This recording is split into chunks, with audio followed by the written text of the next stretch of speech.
Magandang buhay everyone! At ito na yung pinili niya kanina sa mall. Take note lang guys ha, ito ay legal dito gamitin sa US. Ito ay ginagamit nila pangangaso. Kaya legal po ito dito. Hindi po siya totoong baril. Kaya bumili yung aking Diyosawa nga farm kasi yung mga iguana nga. Yan sabi ko sa inyo, kinakain nila yung mga pananim ko. Bumili na kami ng poison. Ayaw niyan talaga, hindi sila natatablan guys. Makapangyarihan sila.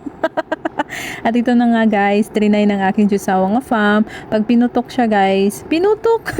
Wala siyang sounds, ano lang siya, parang silent ano lang siya, kaya hindi siya nakakabulaho sa kapitbahay. At ito tawa ko ng tawa guys, kasi pang second chance niya na to guys, nakapartida ha, nakasalamin pa yan, pero hindi niya matamaan yung iguana.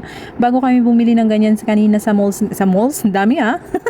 Sa mall kasi sinabihan na kami ng lalaki doon na yung iguana talaga tough skin, yung parang antigas, parang buaya ba. Ang dami niyan sa Pilipinas. Hoy, ba't ako napunta doon? Yes guys, tough talaga yung skin ng iguana kaya hindi siya matablan-tablan yan eh. Kaya useless lang din. At dito guys, tawa ako ng tawa kasi nakadami na siya guys. Hindi niya talaga matamaan yung iguana. Kaya guys, tawa ko ng tawa. Grabe talaga yung aking Diyosawa nga fam. At lumapit pa talaga siya sa partida pa yan ha. Pinagbabaril niya yung butas kasi yan talaga yung bahay ng iguana, yung ano na yan, yung poste na yan, may 4 na butas yan. Kaya pag tag-ulan, dyan sila na nagano, dyan talaga yung bahay nila. Nung nakaraan, nagtanim ako ng okra, kinabukasan, no, nawala sila guys. Kinain talaga iguana kasi yung kinakain ng iguana, grass or any leafy. Wow, dahon lang yun guys.